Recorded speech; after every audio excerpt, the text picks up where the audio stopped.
Alright, hello and welcome to Bug Free Productions. Bug Free Productions is a game development studio that I started. It also does software development and other types of computer and graphic design. So here we're putting together a couple of different streams for developing a brand new game.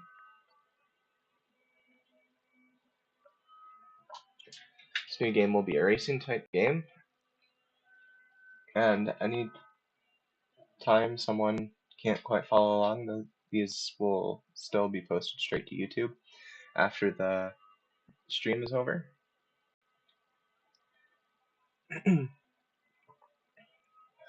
So what we'll be using C#, Unity 3D.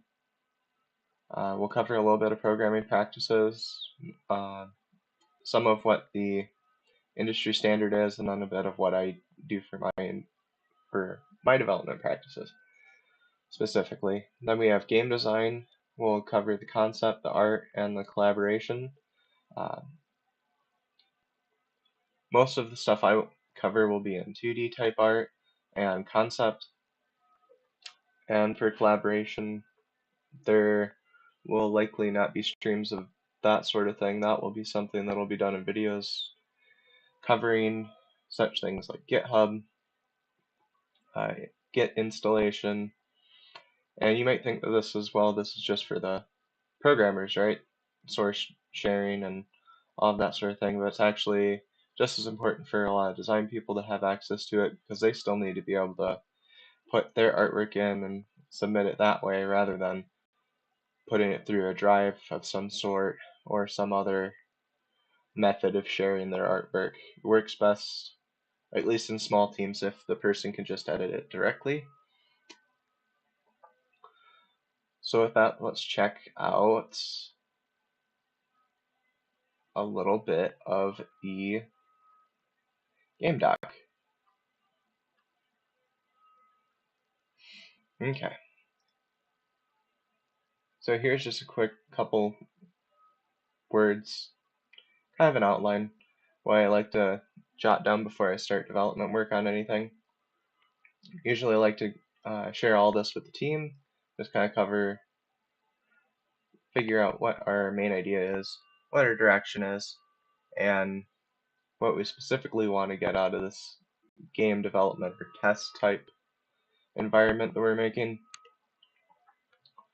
So this is the outline so far.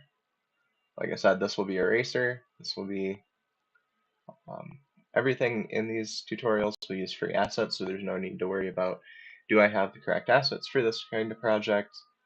And most, if not all, the code will be done by hand, so you won't have to worry about, do I understand where this is coming from, with the exception of using the basic Unity features. So basic movement, right away we'll cover how to do movement in Unity. I prefer a physics-based approach, so we'll probably use physics. Then we'll cover a basic state machine. Don't worry too much about that, it's fairly simple. And the video will be on YouTube as many times as you need to reference it. Might take a little bit for some people to get this started, but it's going to help you out in the long run, just in terms of character controllers. Character controllers get to be really difficult if you don't separate your code very deliberately. Just hard to read. Then we just have other features that aren't necessarily states, such as break and jump. Wheel rotation, making that wheel rotation specifically velocity based. And we have some lighting stuff, which we might actually look at today. Not in specifics to the ramp, dash, or exhaust, but we'll look at lighting and set up a little bit of our scene today. Everything is going to use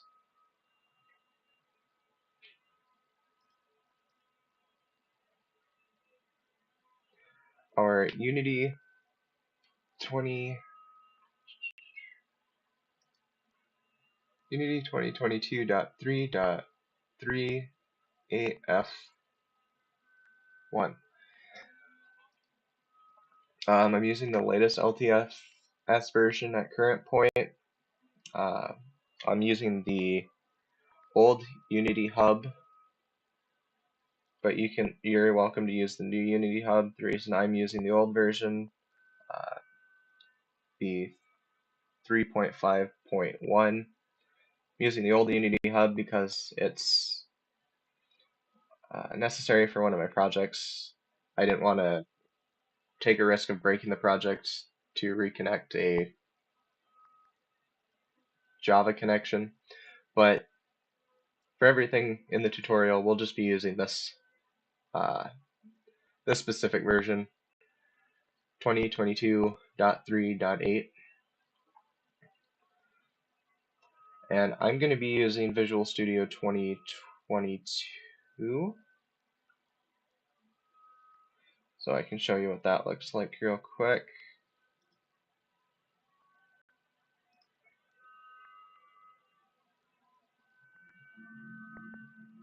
So Visual Studio 20, it should be Visual Studio 2022, and we have, this is just a simple mono behavior that I opened for the sake of holding this window open. This has a pretty decent autocomplete and helps you speed up a little bit, plus it's completely free for the community version.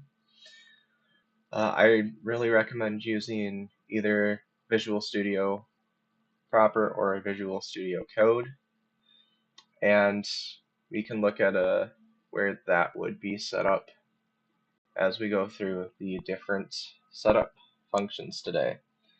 So we'll look through a basic overview of some of the Unity settings, some things that are new, so if you have tried before or if you're just kind of looking to refresh with a video, you can look and see what kind of things they might have added somewhat recently. I've been using Unity for about 5 years now, so I've been through a couple different versions. Each one moves things around a little bit or adds a new feature. So one of the things we're looking at is once you create a project using the Unity Hub, this this is aimed more towards people that this video is going to assume you've been able to download and install. I'll look at doing installation videos later, but they require either filling in some paths or covering them up, which I wasn't going to do live. So those videos might be coming. The GitHub document for sure will be coming. But let's just run through the environment that it gives us right away. So you build a project using Unity Hub, using our 2022.3, and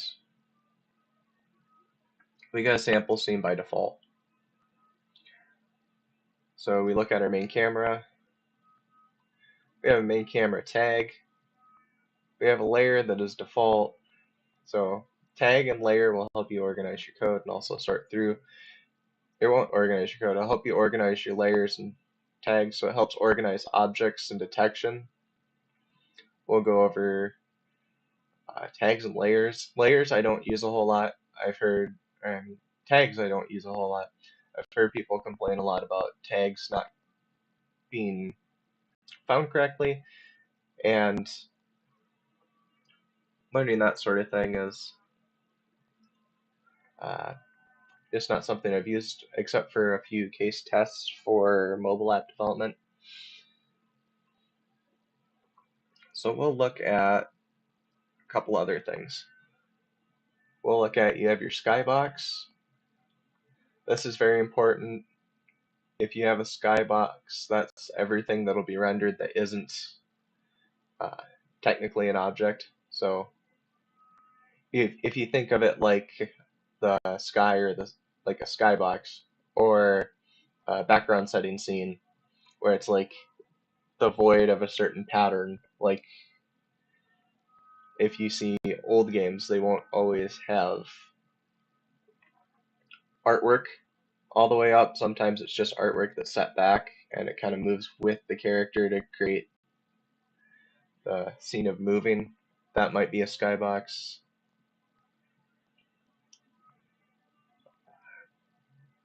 Most of this you won't actually adjust unless you're doing something very specific. Field of view might be adjusted pretty often, actually. Field of view, just how much your field of view of the camera is. Axis, physical camera, planes, view, depth, rendering, path. So most of these will be okay for a lot of generic use cases. That's kind of why they're default. Then we'll go and look at directional light. A lot of people leave this in when they first create the project. So you have your type, directional, color, mode, intensity. You can read through all these different variables and what their different values can be. I'm actually going to delete the directional light because I'm not a big... I used to be a big fan of directional lights and having them on, but I'm doing a little bit of playing around with the lighting, and one of the things I found that were specifically more difficult when you're working in AR is to use extra lights. So I'll show you why that is in a second.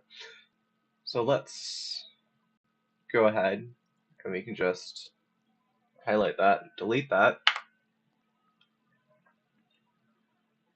and then from here you'll notice this little star on your scene. So that's just saying that there's unsaved changes. So you go ahead and save. And then if I reloaded this scene, that would be empty. So if I close and reopen, that would be gone. Fairly straightforward. By default, it creates a scenes folder in your assets. So this is the hierarchy here. Over here you see your sample scene and your main camera and the directional light that we deleted. Over here you have your project. So project window has all of your folder structure, things that are in the game, packages that are imported, maybe not necessarily installed. And then I created a scripts folder just so I could have somewhere to put that one script to hold the other window open. To make a folder, you just go ahead, right click inside the assets in project and create, and you can do a folder.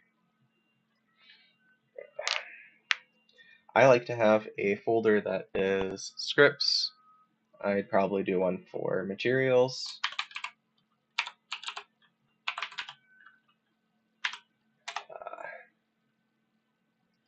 So then right click, create folder.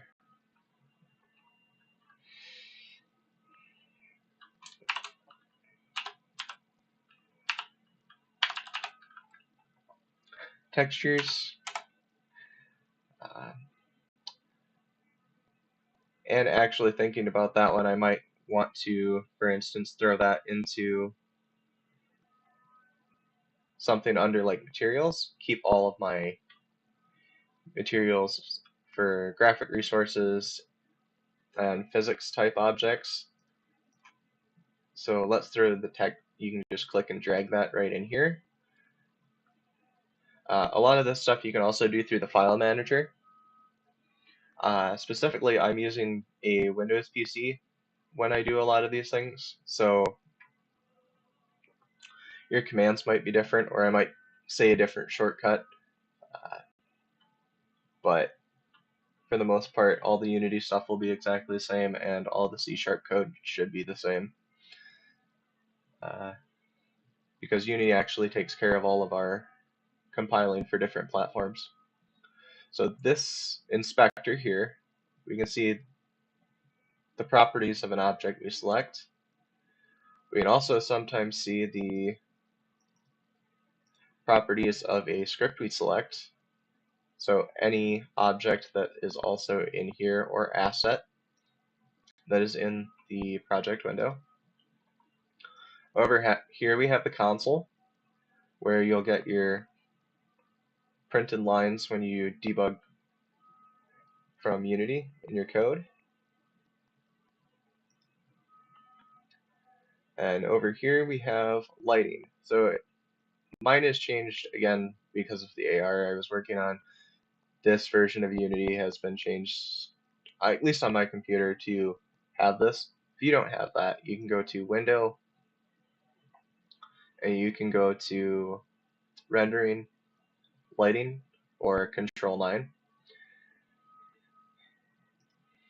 And basically, the only thing I did in here was I want to go in here and I was talking about light earlier, and the reason why I don't want that directional light in here, and it's because of emission. So when I create my own lights and create lighting materials, I don't want too much light in there, otherwise the glow doesn't show up because it doesn't show up in a volume or a space unless this has been changed. So one is a bit too harsh. I went 0.75 on my last project. That works pretty well. So if we just do 0.75, you might notice your scene would get a little darker once we get some stuff in here. It might look a little dark, might not look like the right colors, but just trust in it, and we can always come back and bump this up to say 0.8 or something. So we can bump it up to 0.8. So now we have our inspector, our lighting. We'll probably just go over a few commands because I don't want to get too into programming just yet. Let's just take a little bit of a deeper look around the Unity.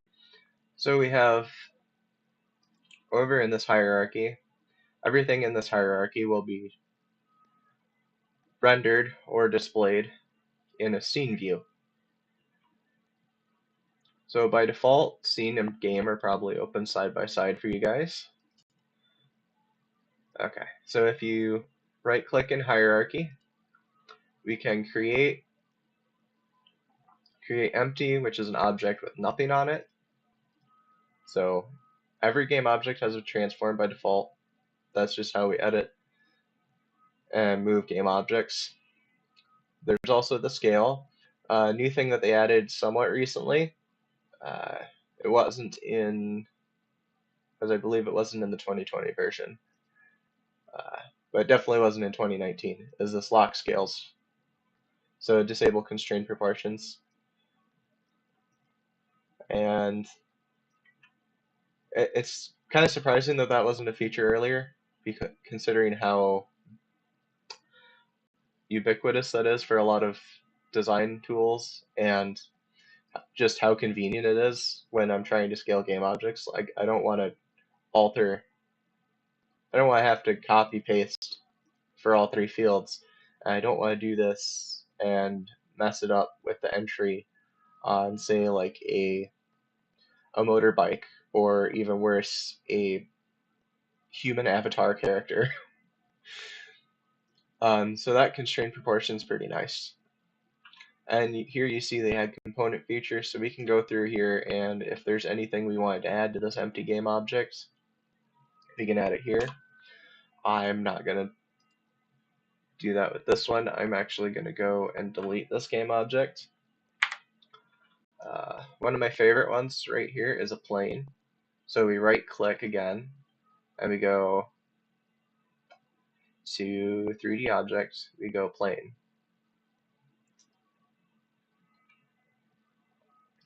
And we have a plane. Often I'll change the layer on this, but we'll leave it as this is for right now. So we see mesh collider. We have convex, so mesh collider component on a plane. We can do convex, which makes it convex, so the collider goes up above the plane. And we can do provides contacts, which can provide more informative contacts inside the C# code. I haven't found a use case for this quite yet, but it's there. Cooking options, everything. Might be good for performance adjustments. Material, which is a physics material, we can look at a little bit. Then we have the mesh, which is plane. Theoretically, you can go through and change all this to a different mesh. That is going to really mess it up though, because now your collider is a capsule in this shape, and your graphic is a plane in this shape. Also, the collider is not going to be visible when you hit play and go into game mode. It's just a plane. So there's no feedback and no visual representation. So when you see this little symbol, this little target symbol, that just means you can open it, you can look through your project, you can search your project, which I do a lot, easier to find things than combing through or going through the project window. It's much more convenient. And then if you double click, it closes. And if you single click, the window stays open, but the object reference does change. Which can help you save on some clicks, or not clicks, but save time on closing windows selection. Convex can usually help a little bit, just making sure that it hits the plane. Having a non-convex plane hasn't had any problems that I've had lately with it. It is just that it doesn't always register as nicely as a convex mesh collider. So if your mesh colliders aren't colliding, try putting on convex. And then we'll look for mesh renderer. This is your render settings for rendering the plane. Pretty straightforward. Mesh filter is actually what mesh it is. So again, like the collider, we can change what that is, which also messes up your representation. It's important to remember that most things are just components. They're not actually set concrete things. So we'll see later how we can even change like the color through code, which isn't necessarily difficult. It's fairly straightforward and easy. Just a little different than you'd think it would be changed, because it's not through a texture, it's through a material, which we can go and take a look at. So textures, so inside materials, I'd probably actually create another folder, and you just move through this like a file explorer. Just double click to open, easy, create folder. And what we'd want to do here is that we'd just make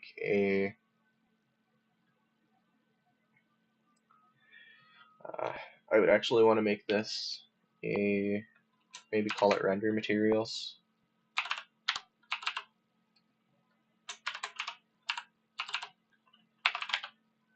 Render materials. And I'm going to also create a folder. I want one for physics materials too.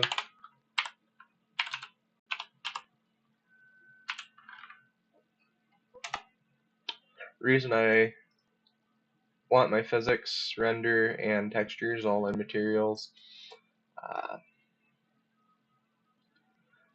I prefer to look at all of my stuff in as few folders as possible while still organizing it. So scripts will actually we'll have a lot of folders in here. Scenes usually is only one layer deep, all the scenes being here, unless I'm working on something with a lot of scenes for some reason. And then materials, this is where I want to put all my physics and my graphical things. And we have render materials, which will be materials that go on an object. So if we right click in the project window here and we go to create, and we go to the material, what do I have here? I have a new material, and then I type in the name of that. We'll call that plane.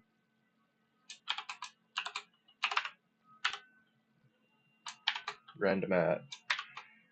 So I abbreviate a little bit, but basically I want to know that it's what object it's supposed to go on. And then we can view this in the inspector. So I want to know what object this is going on, what it is, which is render_mat, render material. I want to know what goes on the plane. So over here in the inspector, we can check, and we have a rendering mode, opaque versus, haven't done cutout yet, but I've done fade's pretty fun. So if you want to mess with the opacity, we can do that. So rendering mode fade on a standard shader. So we have our shader type.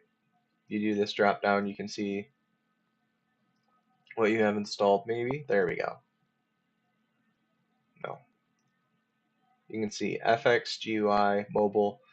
So every type of shader that's used in Unity by default is here. XR doesn't look to be installed, which is fine. But so if you're making mobile, you can see your mobile shaders. Actually never played with the nature shaders, but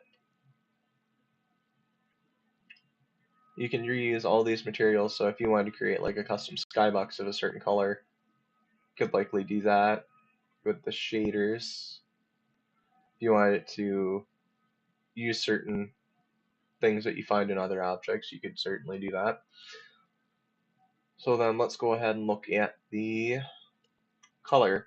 So color, we have standard RGB, because I'm going to use the built-in pipeline, so built-in render pipeline,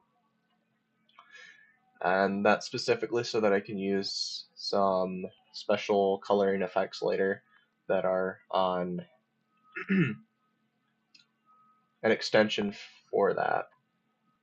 So we'll look at this kind of color setup a lot. 255. So there's our bright white. And I have a bunch of swatches in here, again, from working on that other project. So if we want to change it to green or purple, can do that. And then, so let's throw this on the plane, right? You can click and drag. Dragging from hierarchy usually seems to be the best way to do it. It doesn't seem to do very great dragging it into the scene. It just tends to hit other objects. So let's go ahead and look at what happens while we're playing around with that. So we have fade on, doesn't change like the front rendering, but now we can play with metallic. See what metallic does. For the most part, it seems to just make it darker. That's probably because of the way our skybox is working right now. We have a skybox with no directional light. No directional light is shining on it, causing like reflection or shadow. And then we can also see what the smoothness does.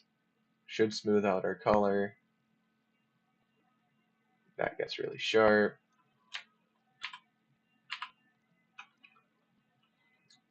And then the big reason I started using fade is because then we can adjust the opacity and it actually updates. Whereas I was on opaque, and opaque adjusted is still just purple.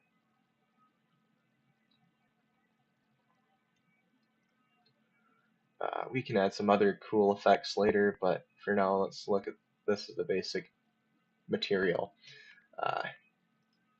Inside here we can actually assign some images and some of the other shaders, and then we can use an image replicated instead of just a solid color.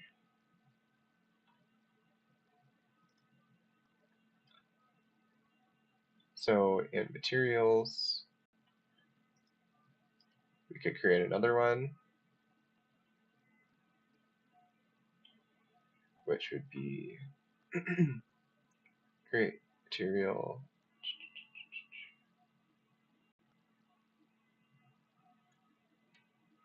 And sometimes these lists get very long for finding things.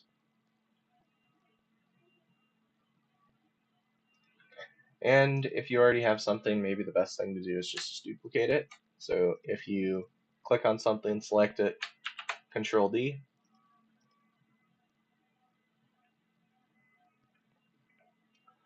then you have a new one, so we can see that this is to a standard.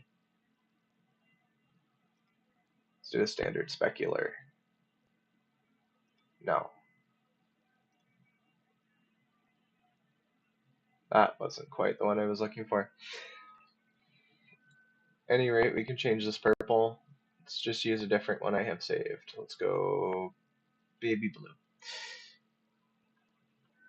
What do we have from the little blue? Well, now we can go ahead and create a 3D object capsule. And for today, we're just going to get used to running it, using it. Not worried too much about the building of the game. We'll look at that on Thursday. That'll be a good one for Thursday, where we'll actually start building up our racing scene and our racing character. We have a capsule, mesh render, capsule collider. So you see render, and we have a new collider type, but still have that same mesh filter.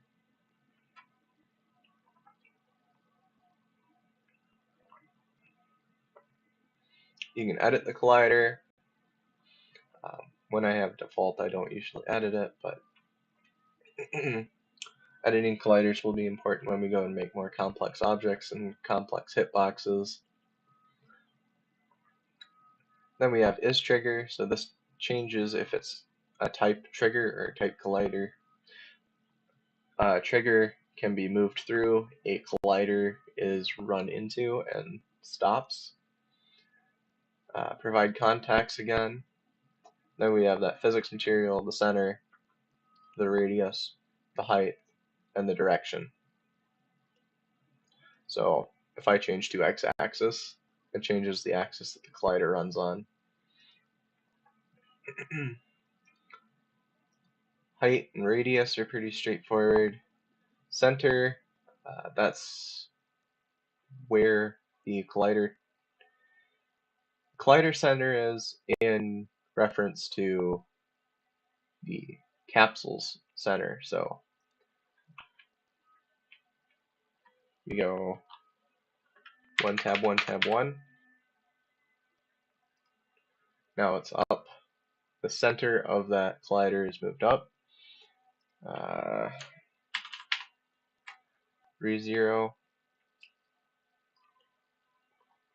So one thing that is useful, in 2020 there was an issue with, at least it was an issue for me, building scenes had an issue with gravity. So to fix that, all I had to do was put my terrain down below Unity 00. So I'm just going to go click on the plane, go to the position in the transform with our position, rotation, scale. We go position. I want on my Y. You can see the coordinates rotated here, X, Z, Y. So Y, -1.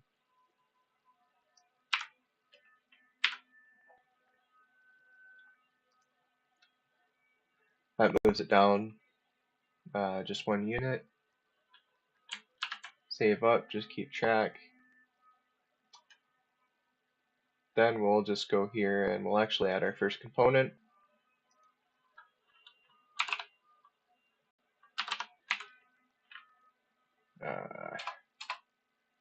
And you're going to see a lot of spelling mistakes. I don't spell well.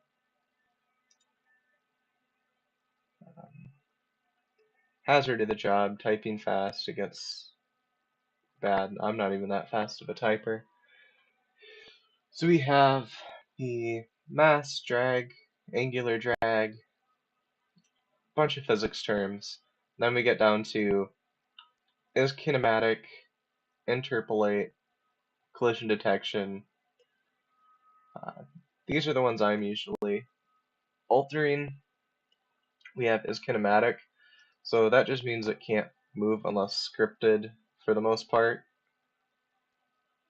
That might not be the exact right definition, but that's kind of how I think of it. Kinematic doesn't move unless scripted to or told to. Interpolate, I don't change this. Collision detection, continuous, continuous dynamic, or continuous speculative. If your collision isn't happening reliably, you might want to check some of these as well. On an object that needs to be checked quite often on a collision, you're going to want to use something like continuous or continuous dynamic. Continuous speculative is probably, I haven't used a lot, I think it's underneath dynamic in terms of how often it checks if something's colliding. Continuous checks the most, and then these check less. Discrete checks the very least. Then we have constraints, so we can freeze the position and freeze the rotation. So if I want to lock the position X and Z, quite often I just want to freeze all the rotations. And we'll show you what that does. So it'll run and it'll drop this capsule out of the sky. Nope, because I did that on the plane, not on the capsule. Okay. Well, there's a simple solution to this. Copy component. Remove component. Capsule select. You can also select things in the hierarchy, which is often easier to do. And I'm just going to go in here and paste. Can I not? I haven't quite figured out what the click area is for this, but usually transform works. Right click on transform, and we can go paste component as new. There we go. Then you'll see it has all the same settings, because in fact it's just a copy of that component. So then we removed it from a plane and put it on our capsule. That would actually be a good thing to show as this one too. So if we add a rigid body,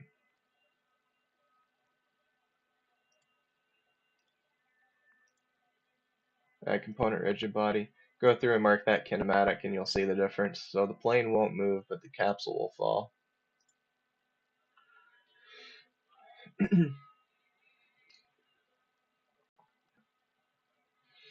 And then it's actually slightly above the plane because we have that convex collider.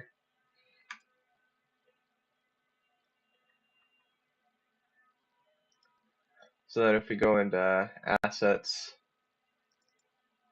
materials, then physics, what I would put in here is I'd put my physics material. So we create and go down to we find physics material.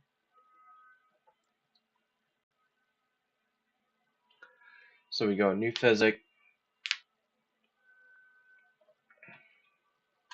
call this cat phys.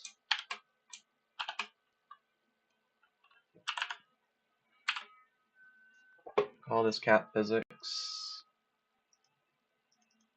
And over here we have our dynamic friction, static friction, bounce.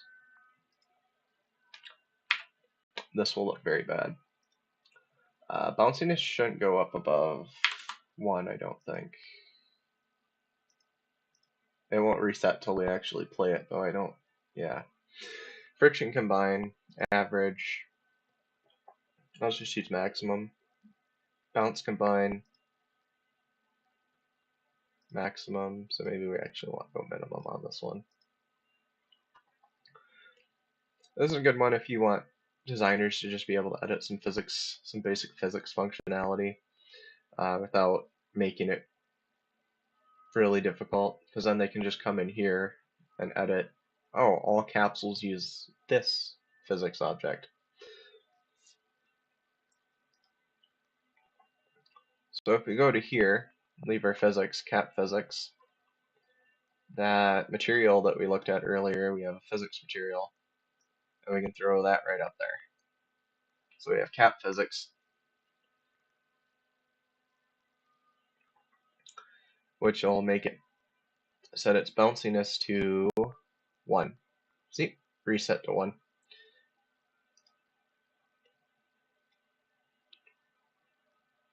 So we hit play, now it should bounce up.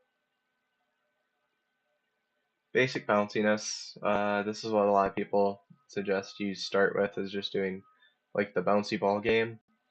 You can find a bunch of references on YouTube for that. It's very simple, very easy. It's starting to bounce up a little bit, and one thing we could do to adjust that would be to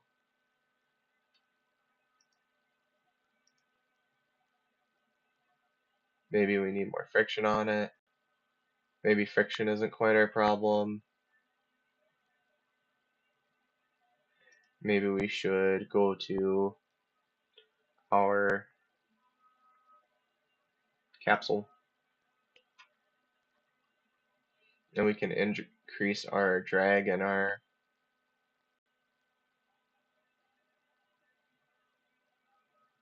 angular drag. So I'd probably put this one in at 0.1.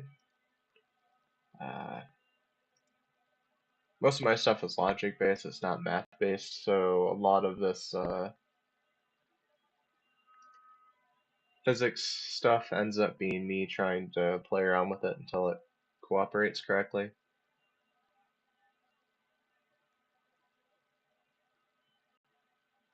Which it doesn't look like it's still working quite the way I wanted it to. But anyway, you can adjust some of that. I could adjust the bounce down to be less. I could make the capsule weigh more.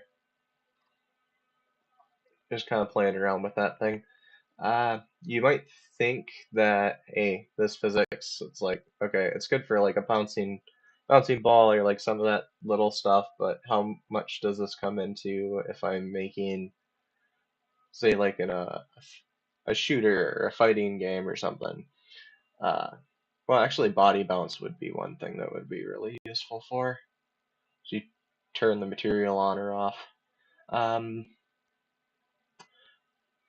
So a fighting game, it could be really helpful. Forgetting if, especially if you're doing like the Mortal Kombat bounce mechanics. But Battle Tops, I actually used this for optimization purposes. If you do on collision or on trigger, and then do a velocity adjustment or a force addition, it's actually more taxing than to just put a physics object in here, which is just Unity's optimization network. It's just the system was built to handle this faster than you writing your own code and getting that called. So it's just, there's going to be times where certain physics objects and other things that are built in, even if they don't quite play the way you wanted them and you wanted to hand code it and run it a certain way, it might be easier and more cost effective processing wise to just use some of these built-in objects.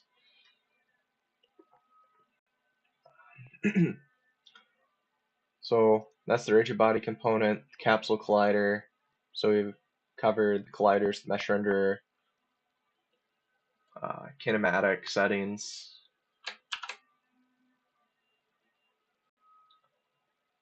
Then let's go and check out the windows.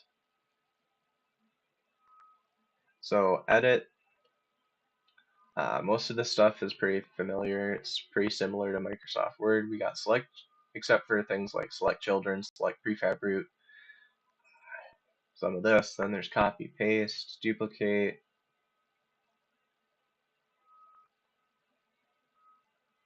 I don't know that that was in the old edit window.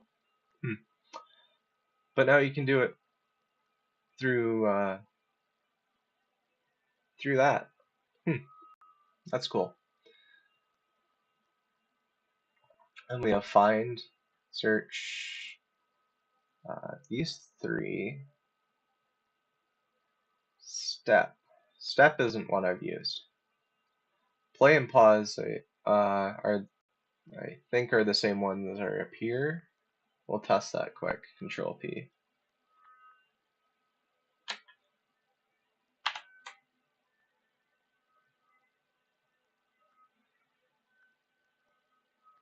Yeah. Okay. Edit. Okay. So play, pause, sign out, selection, project settings, which we'll actually use a bit. That's one of them I would actually suggest that people take time to. If you're thinking on selling a game after you finish this, you might want to take a look at it and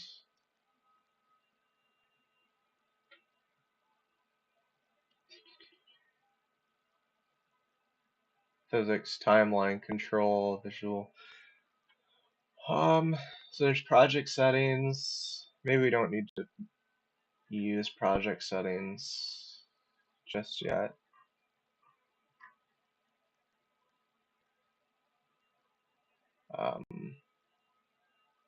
Unless your setup isn't going well, then it might have been.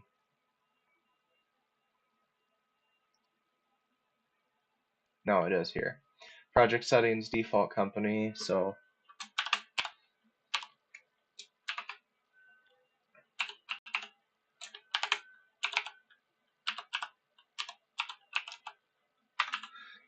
fill out your company name, who that would be, like who you are, product name, and this is how all of this is going to be saved as for your metadata.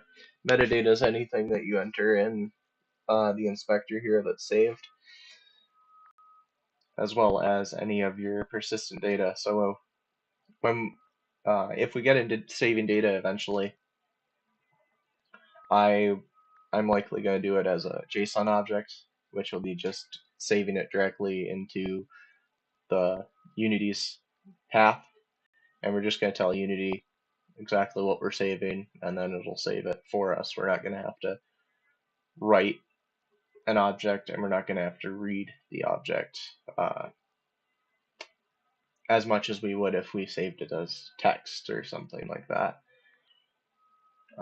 Which you can also do, it's just not as fast. I think it was, yes, it was easily far under half to do a JSON read than it was to do a text file read. At least without assets I'm sure that exist out there. We have icon, resolution, presentation, splash. You can adjust these if you want. Don't really need to. For right now,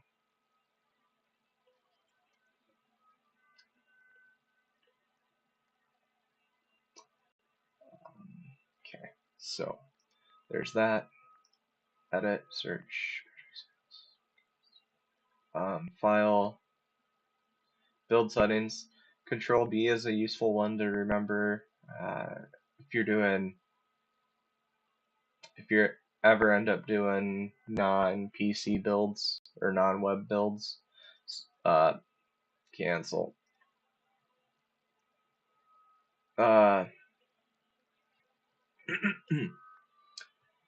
Doing stuff on like Oculus and mobile development, you'll often want to build, and it's best to just build directly to the platform and test it on there, then you try and emulate it on here. Even though Unity has tools for that, it's not one-to-one, and it doesn't always accurately give you a performance check, because here it might be running on four to eight cores of the PC. Well, that RAM runs a lot faster than a mobile phone does. And so does the processor. So it's not a good comparison, even if you get your settings synced up to be correct for that. It's not great. Build settings is what I wanted, not build and run. Target platform Windows, Intel 64-bit.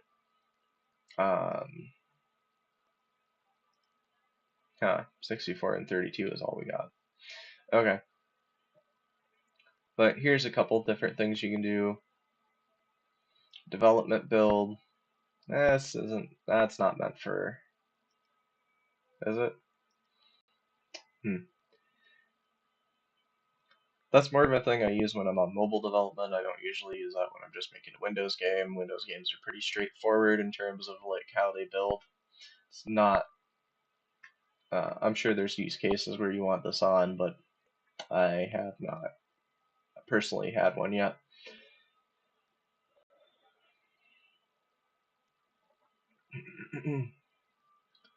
So we'll close that. We'll go and look around for a little bit. Assets. This is how this can help you import and export packages. Might do a little bit of that if just for on the end of a stream if we're looking to fill some time. It's a good thing to know, but not a thing that gets not used an awful lot unless you're making packages to sell on the store or making packages to like send to somebody else who is making a game, and you're not necessarily working via GitHub, which is actually probably a much better solution than trying to export packages.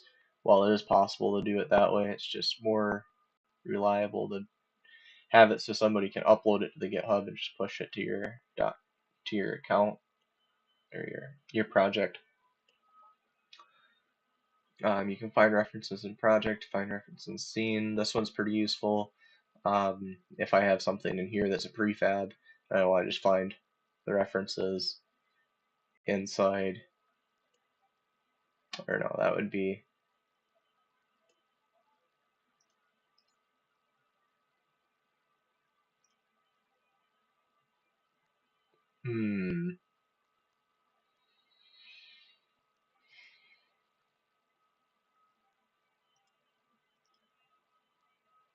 I see.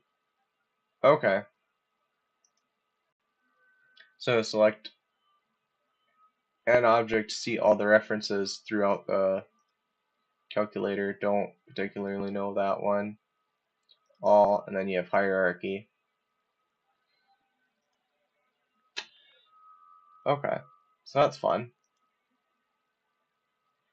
Yeah, a lot of the asset stuff is right in the right clicking on an object, so it's not too bad.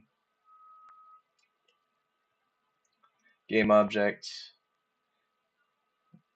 All the things we right clicked for the hierarchy are pretty much in here. Component. Tile map is pretty useful in 2D projects, assuming you have either a tile asset or somebody that makes tiles.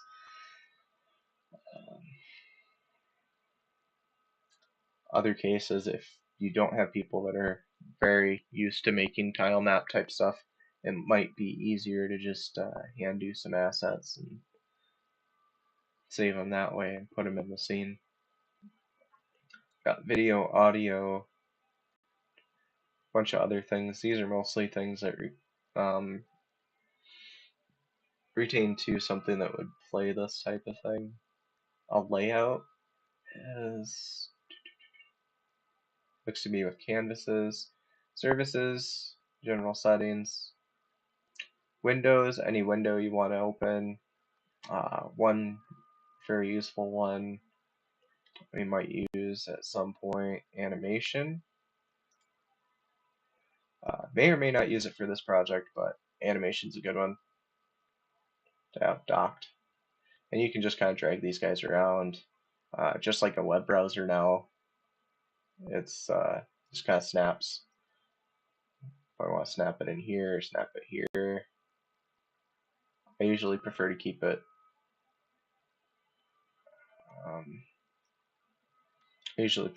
snapped opposite my project. Just kind of the workflow I've had. It seems to work pretty well. The other one I usually like to do is put it up here, because then I can play animations in here and watch it through the game tab, which is kind of nice. So it's nice to have animation side by game.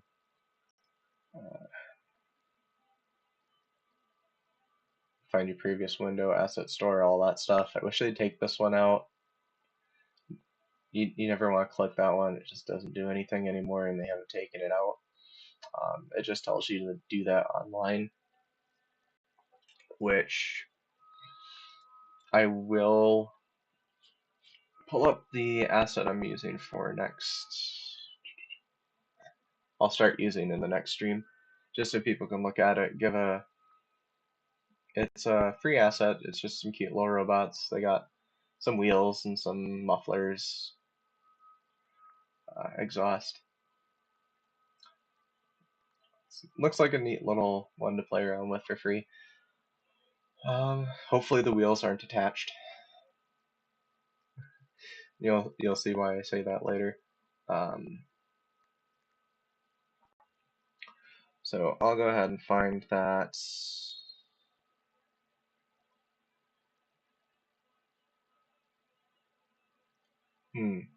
Actually, I have to close that window tab. Okay, so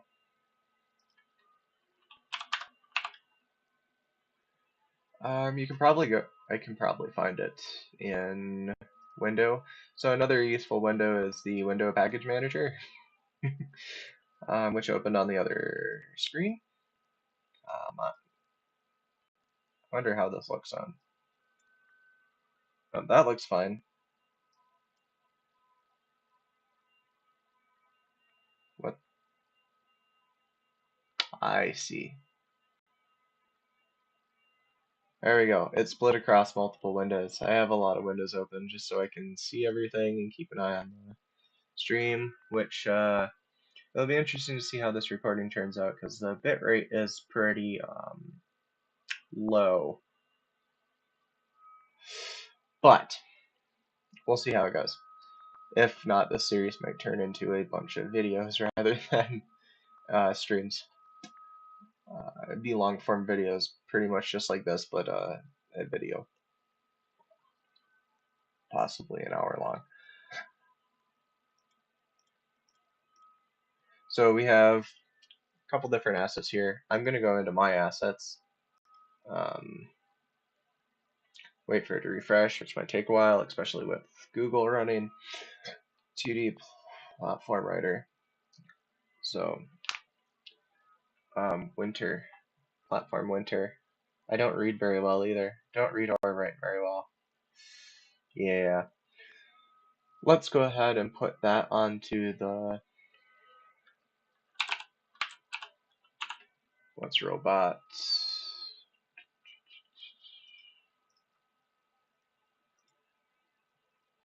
Free pack.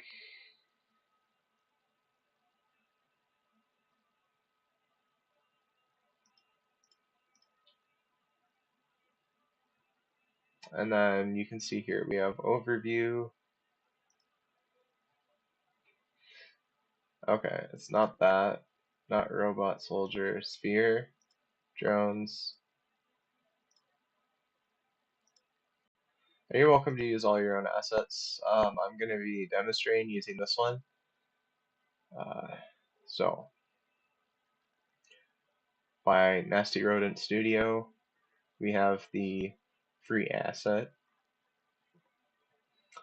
And to import that into my project, I just download that.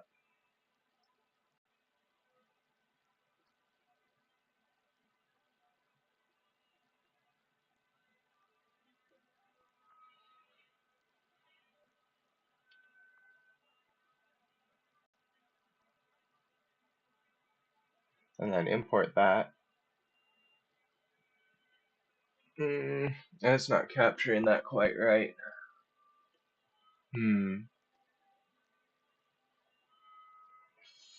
Let's see if I can.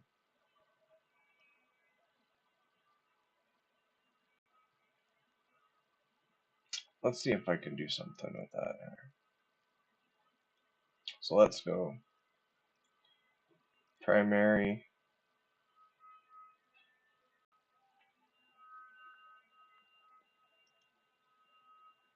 Okay, how's that looking? It's not quite as nice, but anyway, you can see it now. So window package manager opens package manager. Apparently I need to be more mindful of how these windows open in Unity. Then you can go, so you want to change this and select my assets.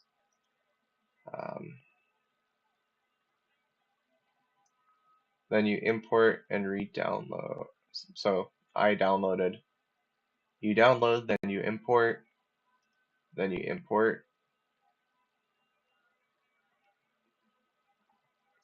So you'll have to go and log into the Unity Asset Store with your account and download these if you want to follow along with this asset. It's a free asset from Nasty Rodent Studio, and you just add it to your assets from the Unity Store. So re-download, import, and we can close this one. I wonder if I can just... That'll work, maybe. How is that? It's not as bad. Okay.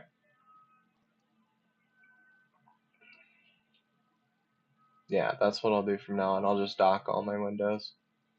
That'll work a lot better. So top-down robot import, or download then import.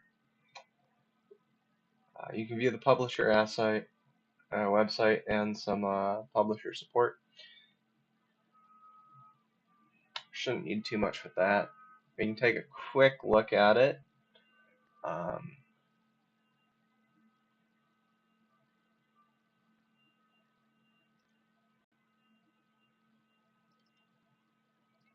So we got a robot. We can see the materials. Oh, this is actually a really good one to look at. Okay, so specular setup. Maybe it was that. Okay. So then you see here we go through and we have specular setup standard shader, which is one I accidentally clicked before. But here you can add images to the material and further adjust some of that stuff. And we have normal map. I haven't messed around a lot with maps. Seems they have. But you can see how each one has different links and how that's connected to the images, which these appear to be just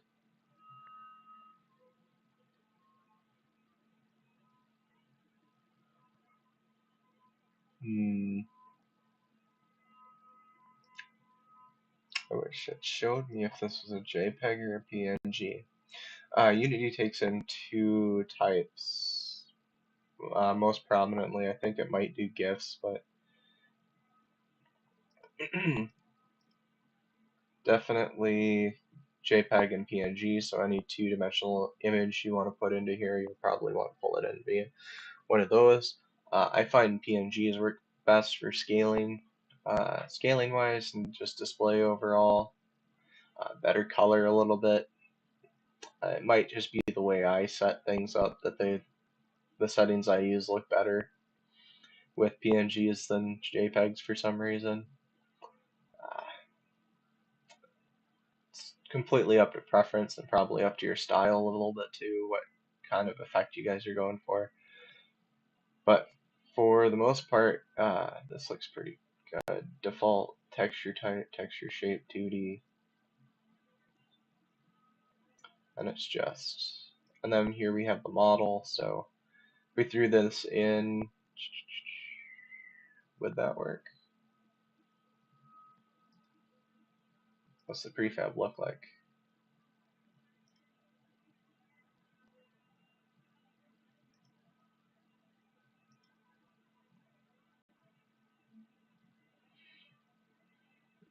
It's, yeah, just a mesh with a material thrown over it. It's not that. Okay. It's pretty straightforward then. So prefab is a, okay. So over in here, you'll notice after we imported it, there's that top-down robot. It's right here. Then there's prefab, robot, scene. So if we open prefab and we open the robot, then we got robots here. And then we have, so these are the parts to it.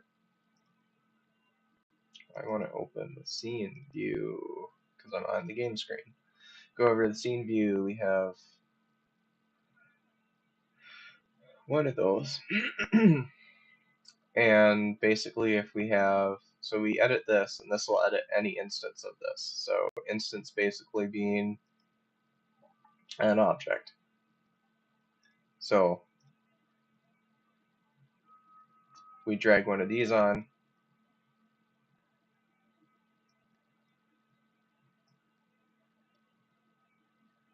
we can have multiple of these guys. Multiple instances of similar object.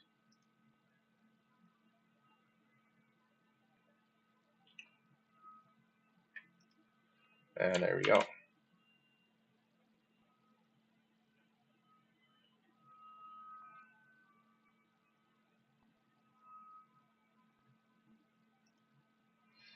Okay.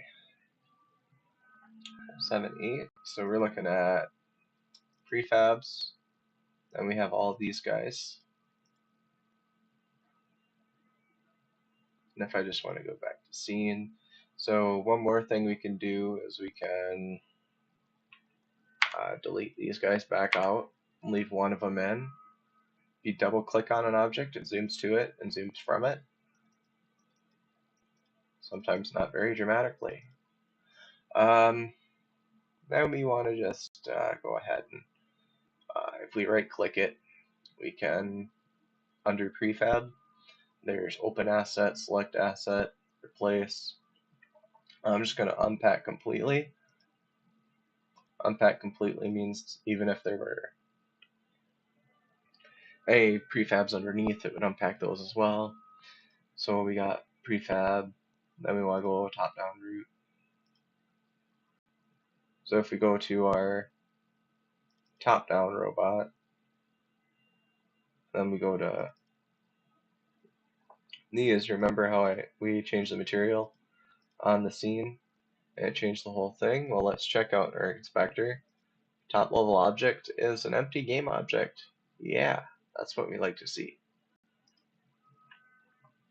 And we'll cover object structure a little bit more next, or this coming Thursday. But you can select and shift select, and then drag a material on.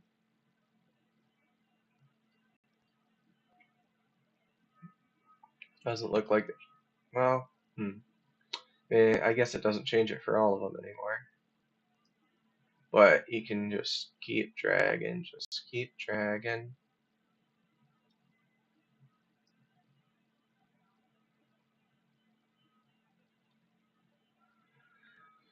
With the green map, and you change all of them to the green preset material that he developed there. And the fun part about this is if you have it in this direction, this way, so you can import the maps. So like these images you can open up in your file inspector. And you can either edit them using some type of image manipulation like Photoshop or I use Affinity Photo, which is the one I've really enjoyed using recently. It's a photo editor that made by Affinity, but you pay $120 or something like that, and you get the whole suite of 3 programs, which are like $50+ a piece, base price. But they go on sale all the time. Anyway, you get the layout tool, which is similar to Adobe InDesign, and you get the Affinity Designer, which is vector illustration like Adobe Illustrator, and you get Affinity Photo, which um, is kind of their answer to Photoshop. But all the programs work really well together. They have separate persona workspaces that you can use, type thing, in each application and make it go a little bit smoother. I like some of the mappings a little bit better, like where they put things for tools wise. It's a lot easier to colorize things in Affinity, I find. But whatever tool you want to use, you can just open these and you can draw over them or colorize, like I said. You can even just put like a really flat, low opacity red tint or something over them if that's something that calls for your design process at some point. But that's a little bit on that. Looks for this one, you'd probably have to do both the map and the other one, or you'd have to see how that goes. But that works pretty good. And then you can just make a new material.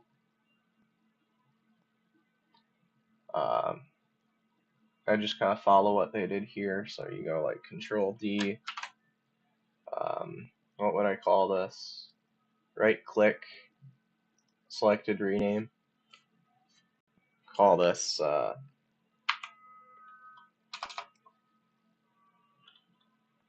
call it 6, I guess.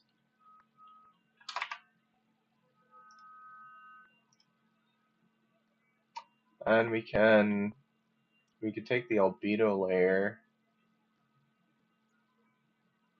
We could put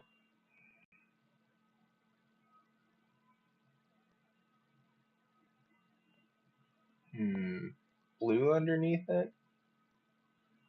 It is blue. I want red underneath it. Robot 0.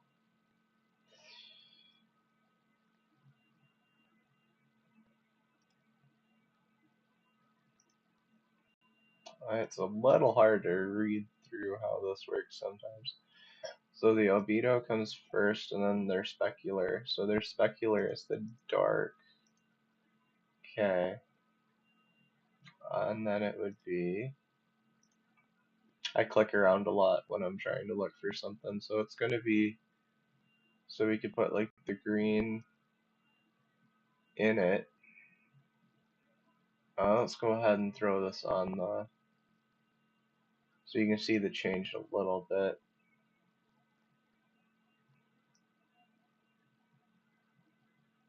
So let's throw yellow in there. It has a specular mapping that's bluer.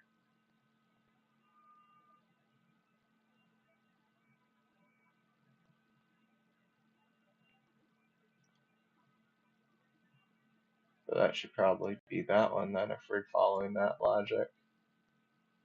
So that comes out that way.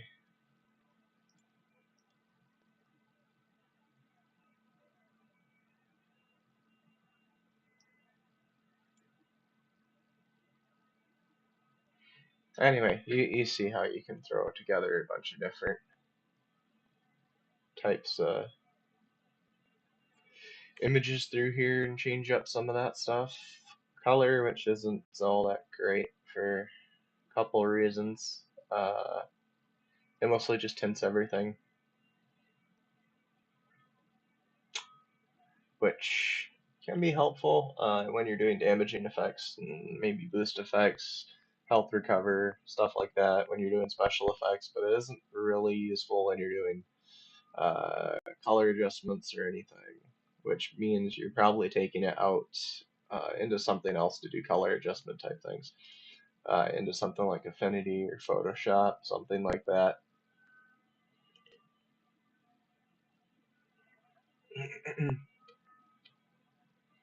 um, Something else here we go. Yeah, this is another tint type thing. You can make it dark. So you could kind of think of this as a hue and think of this as a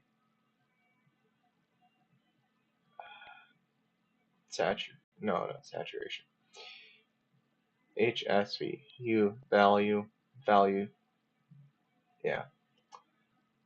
Think of the albedo as a little bit of the value. You get a little bit of a tint, but mostly it's light to dark. And then here it's more color. So this is more like the hue. I do not like that. Just stark white. Anyway, get you kind of your hue. This is light and this is dark. You can do highlights, reflections, advanced options. I tend to do this stuff in a little bit, not necessarily inside this whole part here. I've mostly just used this top section for most of my things.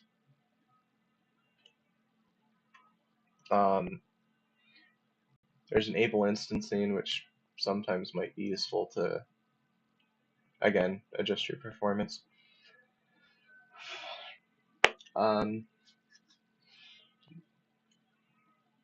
Yeah, so we'll look at doing some more stuff Thursday. We'll look at actually moving into getting a moving character, getting that sort of thing set up. We'll look at our primary, look at our ramp, our dash, look at starting getting our basic movement formed. Probably won't get everything finished because we're going to stop to do this move state, so that makes our life a little easier later. Then once we get our states determined, we'll move into the break jump. One of the things I wanted to define this with was constant acceleration.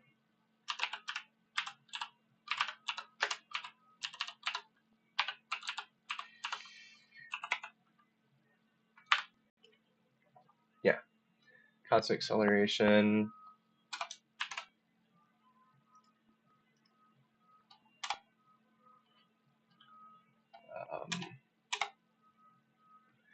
Right.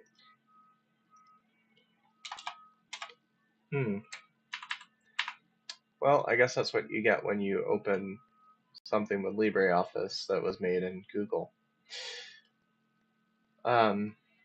This is a guy that's having a cool sale on Unity Asset Store right now. Just kind of cool effects going around.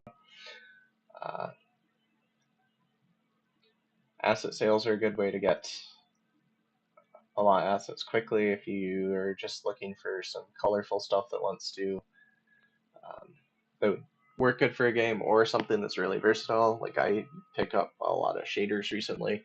Got a bunch of effect shaders and glow shaders and highlight systems, that sort of thing. I have a few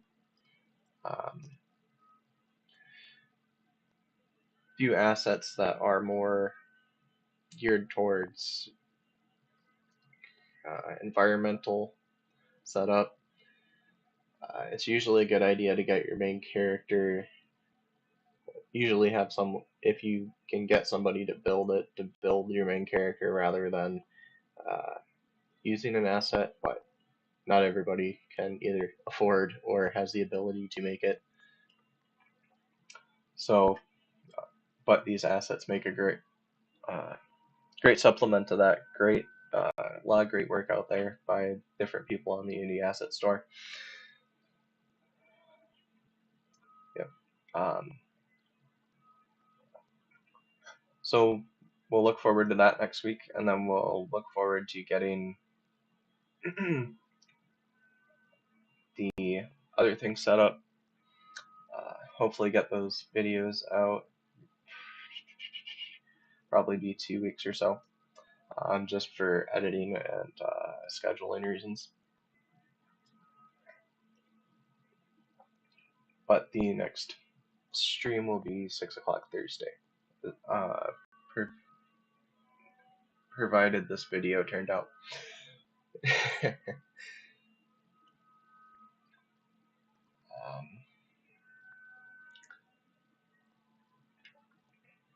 I've done one thing I should have done at the beginning is introduce kind of where I come from. So I mentioned I've been working with Unity for 5 years. I'm actually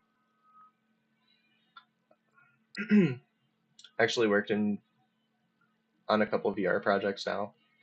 Battletops was part of my school project, and then worked with my friend Abdu on hearing glasses, which is kind of like a HUD interface for in AR that you guys can check out if you want. I'm not sure what he's been posting lately, but he was doing some kind of cool stuff. I helped him get a prototype working in doing specifically the keywords manager and a lot of the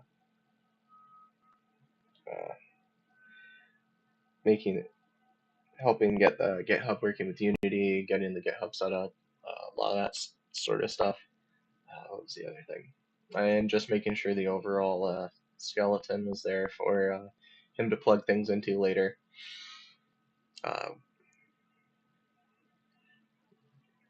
At school, I also TA'd both over a class that involved both the designers and the programmers. So I've had experience going through a lot of these Unity presentations. Professional programmer, not a professional instructor. So we'll see how that goes. Hopefully we'll get the video quality improving here, whether it be just that I move it all to video, long form video rather than stream, or it be there's some other type of medium if this bitrate is not usable. But yeah, we'll see how that is. But all being good, next Thursday.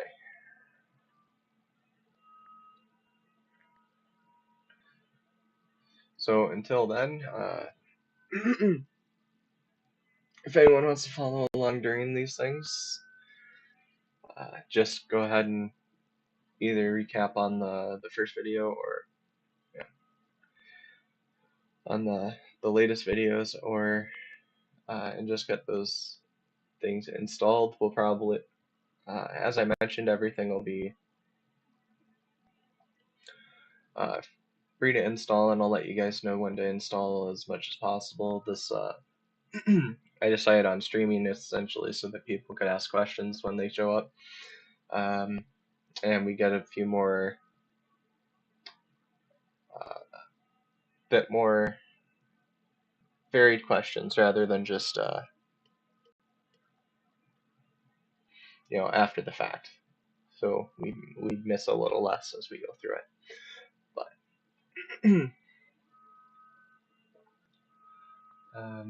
with that, I think I'm going to go ahead and close. Hopefully this video worked out, and hopefully this introduces somebody to some of 2022 Unity.